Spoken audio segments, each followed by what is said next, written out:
So, welcome to my first podcast. This is basically going to be a introduction to the gluten-free table and what we can provide for everybody gluten-free and celiac. And for my very first episode, I would like to welcome Mike Maloney from GlutenBee from the US. So, Mike, welcome. Thanks so much, Ben. Yes, from the US. I'm out in New England in Boston, Massachusetts, and it's great to be here. Ben and I were just discussing when we were catching up earlier about how much we care about talking about things like celiac disease and being gluten-free and gut health and all of those other topics. And so I'm really excited to be on this show and talk about that. Well, that's the thing. We've got so many stories to talk about and so many comparisons to talk about, especially in you being US and me being UK. And that's mainly what today's episode is going to be about, is probably a little moan about each other's experiences, maybe a little bit of jealousy as well. Just going over what our experiences are being gluten free. And I think yeah. So, do you want to give a bit of background about yourself first of all? Yeah. Let me just give a quick background. So again, my name is Mike Maloney. I'm the co-founder of GlutenBee. Originally, it was just a health blog where I was sharing a lot of stuff with one of my buddies, Adam, who also has celiac, and we were writing articles about, is this product gluten-free, or what can I get that's gluten-free at this restaurant? And then over the years, that led to me eventually just kind of getting into making videos on Instagram and TikTok and other social media, which is kind of where GlutenBee's at now, where it's a little bit more of a community platform, a lot of videos, food discovery, and things of that nature. Because in my journey, figuring out, that I had celiac disease and that I have to eat gluten free for the rest of my life, I think I realized how much I still cared about finding all these cool gems in food. And so it became this fun thing where it's like, oh, why not share this, make a funny video, and show people this amazing gluten-free item that I just discovered on this corner of the earth. And so that's where GlutenBee's at now. It's essentially a platform for sharing and discovering gluten-free food and stuff like that. And really right now it's just me posting videos and working with friends and stuff, but the goal is to eventually make it a little more community oriented, whether it's just on the website or whatever, and people can share recommendations and other things like that for the community. So that's kind of the background. And then again, I'm in Boston. I've been living here about 10 years, working and living in the city, and that's about it. Yeah, that's kind of the big background for me. Brilliant, excellent. Yeah, and I think that's it, isn't it? It's understanding or seeing the differences. So obviously, a lot of your content has been mainly focused around US food, US experiences, US restaurants you've been to. But have you had much experience with UK or elsewhere around the world contacting you or commenting on any of your content? Yeah, I do. There is a decent community around the world. Definitely, like with celiac, you see America, Canada, and then mainly like the UK, Australia, Ireland, a little bit of Europe. It's certain places, like specifically. But in terms of experience going or like doing gluten-free stuff there, I've been to London once and I got some cool gluten-free food there. I went to a really cool bakery. I gotta check through my feed. It's been a while, like what the exact name was, but there was some fun finds there. And then around the world, like just in general, I love like discovering gluten-free stuff when traveling. And I like that you wanted to center this episode on the differences because I think it's one of my favorite parts in a weird way of like the same way that for any food you go and see the localized brands or the different things. For gluten-free, it's a whole other step, like just wondering if it's gonna even be any gluten-free things when you get to a random destination. And so I enjoy that aspect of this lifestyle. So yeah, so going off our experiences, so when you were first diagnosed being celiac, what was the biggest thing that surprised you about it? Or shocked you or kind of like made you think, okay, wow. I think the biggest thing, it took me the longest time to learn because when we initially last time we spoke, I think I told you, like, I didn't get, like, a clear diagnosis right away. It took me years of testing and going to different doctors to figure it out, and so, in the beginning, I just started by eating a low FODMAP diet and then a gluten-free diet, and that's when I realized there was a clear, connection, but it took me years to fully understand how severe all the like the different, or not really severe, but just all the different places that you could get gluten from, including like things like lotion or toothpaste. It's not even necessarily like you're eating it specifically. And so I think that's the thing that was the craziest to me, I would say. And I don't know if you could relate to that, of like just how careful you need to be. And it unfortunately can be like mentally traumatizing, the fact that you have to be considering it 24/7 in every aspect of your life. Like, because if you slip up once, then you're sick, and then you have to deal with that for however many days, or some people say weeks, that it affects them, like that's tough. And it's also very painful. And so I think that was the hardest part for me, and it still is, because as careful as I am now, there's still times when something goes wrong or there's cross contamination or whatever. And then I'm constantly just, like, in pain, and I'm just like, "Ah, I wish I would've done that better so I didn't get sick." Because that's how, obviously, no one wants to be sick. Do you know what? It's weird that you're saying that. So, yeah, we're talking about comparisons between both of us. And do you know what? I feel like we've actually experienced almost exactly the same thing. So, for me, it was how much you have got to change your life, or how much I didn't know about being Yeah. celiac or gluten free, how much I had to learn, how where to get that information from, because I did feel like for myself, yeah, I was told I was celiac, but then that was it. That was all I was told. I wasn't Right. told where to go or what to do.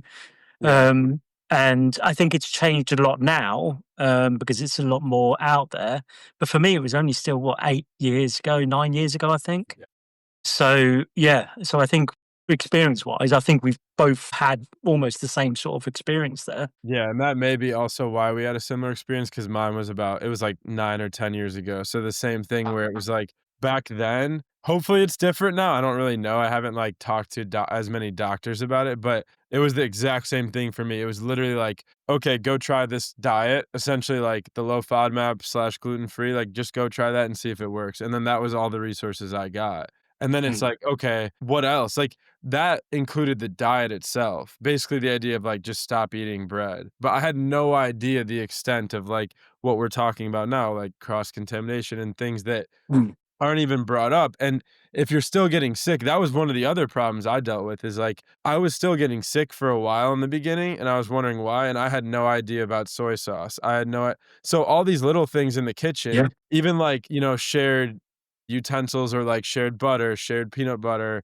jelly, all those things, like, I didn't know that for years. So in the beginning, it felt like I was still getting sick a lot, and I didn't know why, and my body was, like, I think, less sensitive in the beginning to where it is now, when even like, anything will cause insane pain, whereas before it was like, in the beginning, I was just grateful to be healing, I think, but then I still was questioning, like, am I even gluten free? Because I feel sick sometimes, and without knowing, like, I think some, like, stuff like soy sauce, for example, makes me the most sick because it's such a, like, concentrated form of. Yeah, yeah, of course. Yeah, I was going to say because for me, I found that once I'd actually managed to finally understand what gluten was in, and I managed to cleanse myself, my body felt it didn't feel like my own body, if you know what I mean. Because brain fog, for instance, I Yeah, finally thought, oh, do you know what? Do you know what? That's what brain fog is. And oh my God, what the hell have I been living through for the yeah. last God so many years? And skin conditions and mouth ulcers were the worst. Sometimes I'd have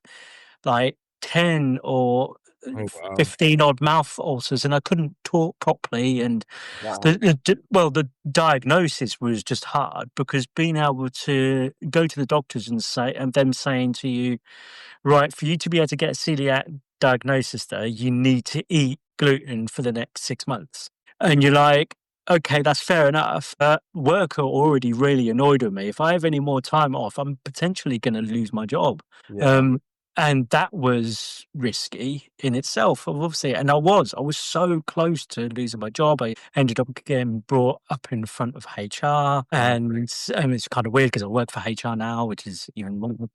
But yeah, so different company I might just Yeah. but yeah, so I think, yeah, the diagnosis is a really hard thing, and having to go through 6 months of just eating gluten just so it can flag up on your blood tests to be Mm, able to say you're celiac is an yeah, absolute nightmare. I mean, yeah. was it the same for yourself or? I don't think I could do that. No, like I said, when I figured it out, I was 19. I was, like, in college, and I went to the, like, university doctors, and that was Mm, just because I had no idea what it was. I just had, like, severe stomach problems, and so they did some tests. I thought it was, like, cancer or something wild, or, like, I didn't even know. I'd never even heard of at this age, like, I genuinely didn't really think, or I don't think I'd heard of celiac or any stomach. I thought, mm, like, maybe lactose, but it was, like, happening all the time, so it didn't make sense for that, you know what I mean?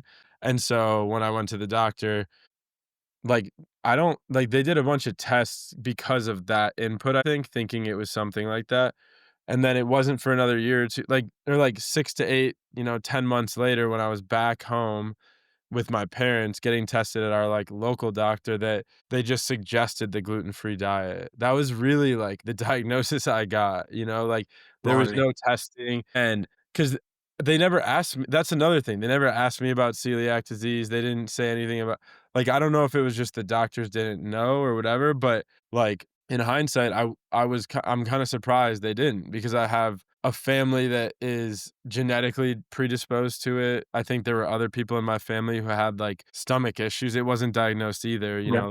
older generations, but it kinda surprises me, and I hope doctors are more thorough today. Yeah, I from the conversations I've had with people, it does seem that it is improving. I don't think it's 100% at Yeah, all. I think there's so much more work that needs to be done, and there needs to be a better way of being diagnosed, and a quicker way. But I yeah. know that's something they're working on as well. I think there was something in the news a couple of weeks back, wasn't there, about they found that they can actually carry out tests on a blood cells by I don't know the full space, but by exposing them to a certain enzyme or something, it showed that they were, Oh, so you wouldn't yeah. So the person doesn't need to oh, have gluten for 6 months, you need that. but exactly that'd be amazing. But it's still in the trial period, so it probably won't be used in for about another 10 years. In which case, that's another Wow. 10 years of It takes time. people It really suffering. takes time, Yeah. doesn't it? Wow. So yeah, it's. I mean, we were talking on the phone, weren't we, the other day, with Mark, and Sunny.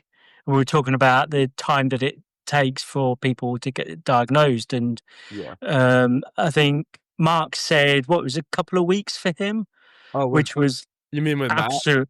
Yeah, with Matt, yeah. Oh, Mac, yes, Yeah. yeah, Matt, yeah, yeah, yeah. Class wise here. I don't know Yeah. what I think, Mark. No, you're good. Um, Yeah, he said it was 3 weeks. I was, like, shocked. I don't know, yeah, like, that's yes. amazing. That's good. That goes to show the doctors and the healthcare system he was near was, like, absolutely, like, pristine. Because I mean, that's that's fast. I don't know, everyone else I talked to had more of a similar story of, like, it took time or trial and error. Because like, if you don't go into it knowing it's kinda hard to know. Yeah, because I think Sonny said 3 years, and I think for me it was about 3 years. So, yeah, it's absolutely not bad. And, yeah, Matt, sorry for getting your name wrong. You can pay me back another day for that. I owe you one for that one. Yeah, I was gonna say, yeah, we've gone over the diagnosis, we've gone over what it was like, first of all.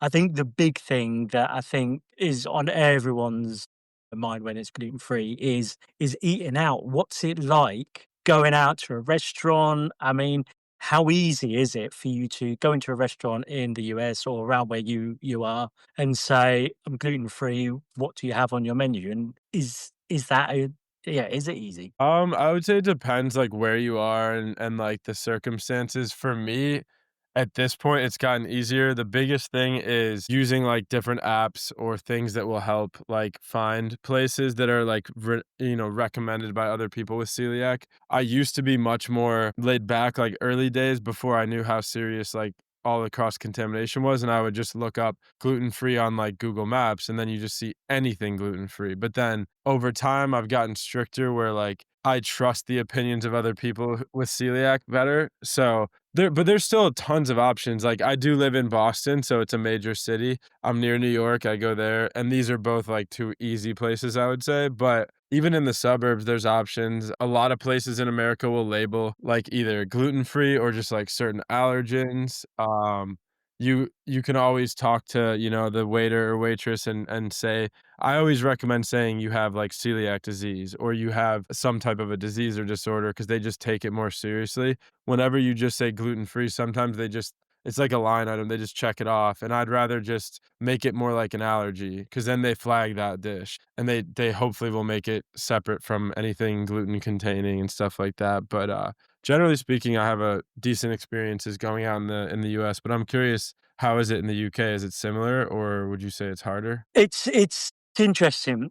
There are quite a few chains that are absolutely spot on. We've got a chain of restaurants called the Lounges, and they're pretty good. They always ask whether, when you do say you're gluten free, they always say, "Is it an allergy? Are you celiac, or are you just gluten intolerant?" So Yeah, that's nice. And then if you do say you are celiac, they actually get you to go up to the bar and order that's rather than ordering on the phone or getting someone to come. They're a bit more on it. that's smart, I like that. Yeah, so you do get some places that are really spot on about it. And then small little pubs. I went to a pub at the weekend called the Lilacs, which is just a little town just a few miles north or whatever. And they had a proper nice pork Sunday roast with Yorkshire puddings, roast potatoes, you Sounds name it, good. I had it sort of thing. And it was a gluten free Yorkshire pudding. So I was Yeah, in my element, which doesn't happen often, yeah, awesome.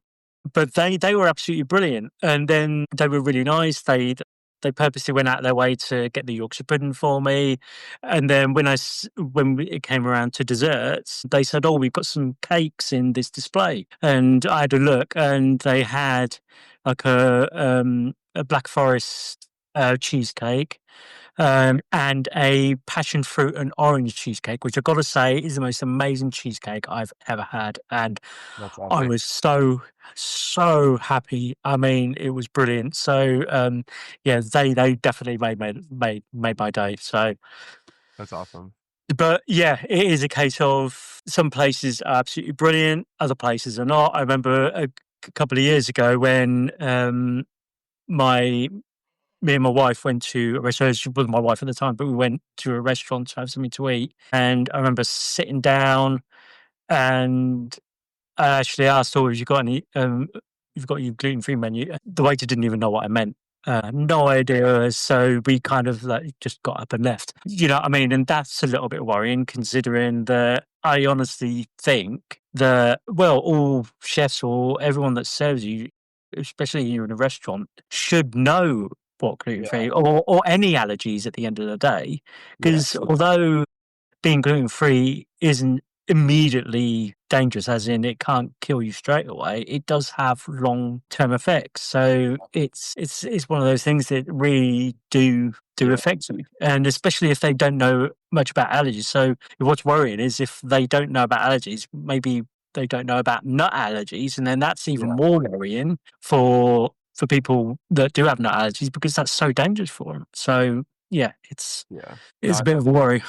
I think, like, it's one of those things where I think about hopefully the education continues to improve because, like you said, it's not really like a one allergen thing. It's just more of a holistic thing of like, if you're running a restaurant, hopefully you understand the different allergens, at least like the top 8 or 12, and then you're able to just like know what is and isn't in those groups so you can help your customers. Cause it's like, I do understand at a certain point, like if it's fast food or if it's cheaper food or like they're not going to have those same like requirements. But if it's like a nice restaurant, those are some of the places I've gotten, like, the most sick from, where you say, celiac disease, gluten free, and then they just say, "Oh, yeah, we can accommodate whatever you need," and then you still get sick, and you're like, "They didn't try at all," or maybe they just, like, didn't think about the sauce or whatever, and I think it's tricky, but, I always like, am on the fence about it because it is a tricky balance of, like, as much as I want every restaurant to accommodate, it is, like, unrealistic to expect that too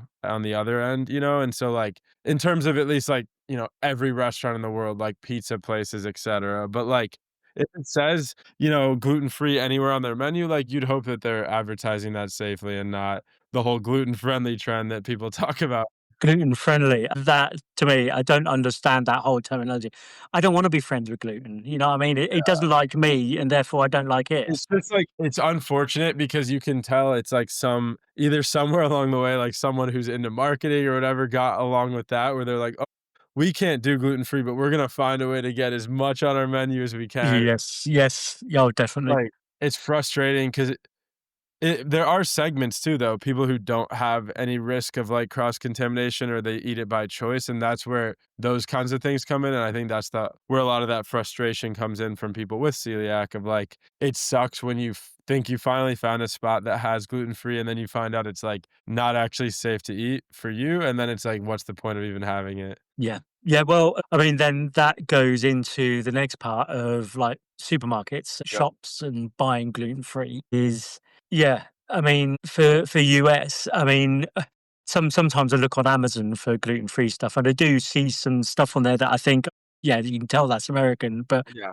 there's no way I'm gonna be able to buy it because it's like £20 more than what it should be because I'm trying to import it from the Yeah, US. they tax you for it. Oh, I feel bad. We definitely are blessed with some stuff. Like the big one, which you might have seen on social media a lot lately, is like Trader Joe's. They had the pumpkin donuts that are gluten free. So Ooh, lovely. you'd say, like, in terms of, like, gluten-free specialty that's, like, also big and it's all over the US, Trader Joe's is the number one, like, you can find the craziest cool stuff there, like the donuts, they have muffins, bread, rolls, a frozen mac and cheese meal, which I really like and I eat a lot, and just all kinds of stuff. But other than that, like, every brand in the US now, like Walmart, Target, the local ones, they all have, like, a decent amount of gluten-free options, which is it's pretty nice. Plus, Oreos and Chips Ahoy, the 2 big cookie brands, have an option that's gluten-free, and then now Cheez-Its supposedly soon is coming out with gluten-free. So, like, it's slowly getting to be, like, more kinda easy to find whatever you need, but there's Yeah. still, like, gaps in the market and stuff like that. But I feel like one of the things I remember about both the UK and when I was in Hong Kong, where they have a lot of UK stores, you guys have some pretty cool gluten-free. I was at, I think, Mark& and Spencer's, is that what it's called? Yes. Yep. Yep. And Yep. you guys have some really good options there too, right? So yeah, so we Marks and Spencers is absolutely brilliant for they do the most amazing gluten-free fresh pasta. Mhm. They do this, is it spinach and ricotta they do? Ravioli. Oh my god, it's absolutely delicious, especially when I've pan fry it and Yeah, it's so yeah. crispy and it's absolutely lovely. And yeah, so yeah, you'll actually find most of the supermarkets do amazing gluten-free ranges. What I have noticed recently though, and it's a bit of a shame, is that the chilled gluten-free range has started to reduce. Oh, really? Like the frozen meals or Both, so frozen and cold items yeah, like yeah. pastry or Wow, stuff like that. I wonder why. Yeah, I know it is a bit strange, and I'm not quite sure why. I actually reached out to Tesco's a couple of years back on it, saying, "Yeah, we've noticed that you've completely got rid of your chilled gluten-free chilled item now." Yeah, And I was told that, "Oh no, they're bringing out a whole new range of chilled gluten-free items, and they'll have a whole section." To this day, haven't seen it. yeah, it's like, how So long do we have to wait? yeah, exactly, exactly. Wow. So it's a bit of a shame. Yeah, I have noticed some supermarkets are reducing that, but then their basic range, the dry aisles or whatever, as you'd call it, like bread and stuff like that, they do seem to have more stuff in, which is nice to That's see. good. And Yeah, so it's plus one, but minus the other. It's a yeah. bit of a shame, but I think you, you're never gonna get everything you want. There's always going to be something to moan about. I mean, we're British, we've got to moan about something. So I love it. No, I love it. That's funny. Yeah, I think, like, it's similar even here though, like, as much as we get new products, people are always gonna post, like, "We need this next and we need yeah, that." yeah, yeah, yeah, yeah. Well, I don't blame people because at the end of the day, there's always those nostalgic items that you crave that you just can't have again the same way. Like for me, one of the big ones people post about a lot that's really popular in America is like the Pillsbury cinnamon buns. They come in like a tube and you like pop it open and you just throw them in the oven. They Yes, might have like similar stuff in the UK, I'm sure, because I think they sell yeah, products yeah, too. It's like that's something that I don't know how hard it would be to make gluten free because it really is like just spongy glutinous stuff. It's But yeah. that is, like, something I dream about, literally. Imagine being able to make those again. Oh, I'd be in heaven for sure. Do you know what? Yeah, but we've got them. I can't remember the brand actually, but yeah, you twist it Yeah, and you roll it out, and yeah, absolutely amazing. And they're yeah, so soft and tasty. yeah. And yeah, I miss those as well. And I think the other thing I miss, but you get it in America, which is really annoying, but is Kraft macaroni Yeah, in a packet. You yes. just add milk to it and microwave it, don't you? Yeah, they added that. They got, like, a gluten-free one here. Yeah. Yeah. So, but I miss them so much, and I know it's filthy food. I know it's bad for you, because it's probably full of E numbers and whatever. But Hey, we sometimes don't you just want something that's a little bad for you. You know? Yeah, we don't judge, and, like, one of the things I always talk about with, like, me running GlutenBee is the idea that, like, just because someone has celiac disease or has to eat gluten-free doesn't mean they're just, like, a health freak and everything's healthy. Like, some Yes. meal we want the same shit as everyone else. Like, sometimes I wanna have chicken tenders or a pizza or things that aren't, like, necessarily healthy, but, I agree, like, the Kraft stuff, I got it a few times.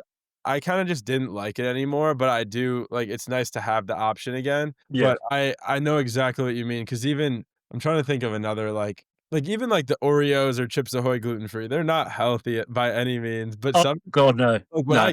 I just got a pack of them, and I literally ate it so quickly, like, it was bad, so it's like, you gotta I'll get those every once in a blue moon, so I'm not just snacking on gluten-free cookies all day. No, no, no, no. Well, that's the thing, isn't it? I think I remember a couple of months ago, I was eating a Crunchy bar. Yeah, And so someone said to me, "Oh, I thought you were gluten free. You're meant to be eating healthily." And I said, "Well, yeah, it is gluten free, yeah, and but it's not healthy." And I said, "Yeah, but I don't necessarily eat healthy all the time, and yeah, I don't want to eat healthy all the time. I want to enjoy life. You know what I yeah, mean?" exactly, And it's funny. but yes, it's It's an assumption for sure. yes, oh, definitely, definitely, definitely. But yeah, that then that goes into the next bit of how people react around you being gluten free, the culture, the awareness, the how your friends are with you. I mean, for me, yeah, I've got mates that they're absolutely amazing. They're so supportive, but they cannot help but take the mickey for it. And I mean, especially during COVID when we were during lockdown, Yeah, I remember me and my mate, we were walking through, because we lived in a house share at the time, so we were walking through the supermarket, and I annoyed him somehow, and he picked up a baguette and he said, "If you don't shut up, I'm gonna start attacking you with this." You know what I mean? oh, So, you could have filmed that, that's so funny, I'm you dead. know what I mean? It's like I'm you dead. gotta laugh, but, Yeah. the thing is, though, is that, yeah, they might take the mickey out of me, and joke about it, but when it comes to it, and if I did accident or if I did was just about to eat something that had gluten in it, they would stop me, they They're would still trying to help you, yeah, they're still yeah. there for you because 'cause they're your real friends and family, you know, and Well, and that's the thing, and you've gotta laugh about it, you yeah. can't be too serious about this Oh, all definitely. because you'll end up just being miserable. You've gotta Well, have a joke, you've gotta have it's a yeah, laugh. like, it's too easy to become cynical about it, and I know, like, for some people, like, even for me, there's been times when I'm, like, really frustrated, and I think it's Mhm. easy to be, like, in a bad mood, whether I'm, like, struggling to find something safe or I'm sick or whatever, but, like, I completely agree, you have to take the like, you have to laugh about it, you have to have fun with it, you have to be willing to see other people's sides and, like, their perspectives, because it's, like, the one biggest thing I always think about is how for us, because of this, sudden news that we received and had to adapt our life to, our whole mindset changed and everything in our lives, like, we think about that. But for everyone else, they never did. They always just kept eating the same diet or any variation of that. And so it makes sense that not everyone's going to take it that seriously, like from the start. And you have to do a little bit of advocacy for yourself. And I think that's a good thing. It helps us to be more outspoken about it. And it also gives us an opportunity to tell people, hey, this is what I go through. This is why I'm gluten free. I'm not just doing it for fun. And, like, it's up to you if you're gonna understand that or not. But if you don't, like, there's some people who just don't get it after all these years. And I just make sure that I'm like abundantly cautious around them. But generally speaking, it's the same, like you said, most of your friends will get it. They're still gonna make jokes. So I have the same like, I haven't had anyone attack me with bread, but I've had literally this my friends. I had a couple of mates, they came over, yeah, a couple of months ago. They decided to add to my Alexa shopping list wheaty bread, extra wheaty bread, and the list just went on and on and That's on. actually funny. That's Uh, the I've same thing my friends would do. I've still got the list on there. I'll have to publish it, I think, because it's No, just you do. hilarious, isn't it? That's the thing too, like you said, there's people who will, like, freak out about a joke like that, and it's like, "Dude, like, chill out." That's the funny part about this, like, people care enough to know that you have that allergy and then to make a joke about it. I think that's actually special in a way of, like, it's something that is unique about you that your friends they understand about you, but then you can have fun with it. It makes life a little more funny. Oh, definitely. I mean, my brother, he's always taking the mickey at me for it. But when we went around last, he was so careful on what he got me and a pizza and gluten-free pizza and making sure I could get the right food when we went on holiday together. I just went, oh, you love me, really, don't you? And yeah, he got all Deep funny down, and yeah. gets embarrassed. But you know what I mean? It's one Yeah. of those things, isn't it? But yeah, it is. It's about being around people that get it, but also will just be chill about it and have a good laugh about it. You know what I mean? So, okay. So tell me one funny story about something you've experienced, and then I'll go next. I think I know what I'm going to say, but yeah, Like, just anything gluten-free related, like, just a funny anything, any. The recent one that was funniest was, like, just 'cause I posted about it and it got some funny comments, and it was basically like, we were driving back from Michigan to Boston, which is like a 12-hour drive. It's, like, halfway across the country, basically, in America, and it was late, it was, like, 8 or 9, and my brother and his girlfriend stopped to get, like, Taco Bell or something amazing that I was like, "I wish I could have this," and then I was looking on the, like, different apps, and I found a spot that had, like, a bunch of gluten-free stuff, and it had decent reviews, and it looked safe. So I got it, and luckily it was 100% safe from what I could tell, but it was literally it was basically like someone just, like, was like, "Oh, we're gonna offer gluten-free stuff," but it's literally, like, store-bought frozen nuggets and frozen this and that, and, like, the worst wrap, like, so I ordered a wrap, and I don't know if you saw the post, but it literally was in pieces when I received it. Like, I opened it and the wrap was just, like, little slivers of gluten-free wrap with all the Oh top. my god, no, no, I'll have to have a look. I'll have to have a It look. was disgusting, and so, like, I was, like, mad, but it was so bad that I was just laughing. It was actually funny, and so I posted about it, and I, like, contacted the company, and I was gonna call them. Like, they called me back for feedback, but it just, like, enough time had passed, and I just kept laughing about it, and I was like, "You know what? I feel like it's gonna come across as mean if I give them feedback back because it was that bad." Like, it was something, like, I wouldn't feed to anyone, it was so bad, you know what I mean? And so, like, Ooh, it yeah, was it was just, like, that was, like, the most recent funny experience where the joke I would say was, like, it's late at night and you're like, "Damn, I just found a gem." It's, like, about to close, I'm getting some amazing gluten-free tenders and a wrap, and then in turn, you end up getting something that's barely edible, and it's, like, brutal. yeah. Lovely. Yeah, no, it is, yeah, I think everyone could relate to that. Well, everyone gluten-free anyway. Yeah, So, exactly. yeah. Yeah, definitely. So, But what for was me, your it's a bit of an old one, yeah. but I always love telling it because it makes me look like a bit of an idiot, to be honest with you, but it's you gotta laugh. So, it was when I lived in, Milton Keynes. I don't know if you've heard of it. Is it, like where is it? A bit, south of Northampton, between Northampton and London, I suppose. Yeah, so I was walking in the shopping centre and I came across like a little stall that were selling these cakes, and they had gluten free on them. I was like, "Oh wow, amazing!" sort of thing. And they looked so lovely, and they're all decorated, all nice, and yeah, I was looking at all the different ones, and then I said to the lady, "How long have you been here for? How long have you done these for?" She said, "Oh, for quite a while now, but we've set up a stall, and we'll be hoping to come back every month or whatever." I said, "Oh, brilliant." Still, nothing quite clicked. I carried on talking to her and kept on looking at ones, and then she finally goes, "Yeah, so what dog do you have then?" And I went, Dog. and I looked around and I realized that it was cupcakes, gluten-free cupcakes for dogs. But of course, I had to style it out because I didn't want to look like I didn't know what I was looking at. So I ended up lying, saying, "Oh yeah, I've got a cocker spaniel, and it just turned out that he's gluten free. So you know, what I mean, we're gonna." I don't think she believed me or not, but I It's carried so it funny. going, and by the end, I went, "Well, do you know what? I'm gonna go and talk to my wife, and we'll come back in a bit, and we'll The probably classic, "I'm get gonna some." ask my wife."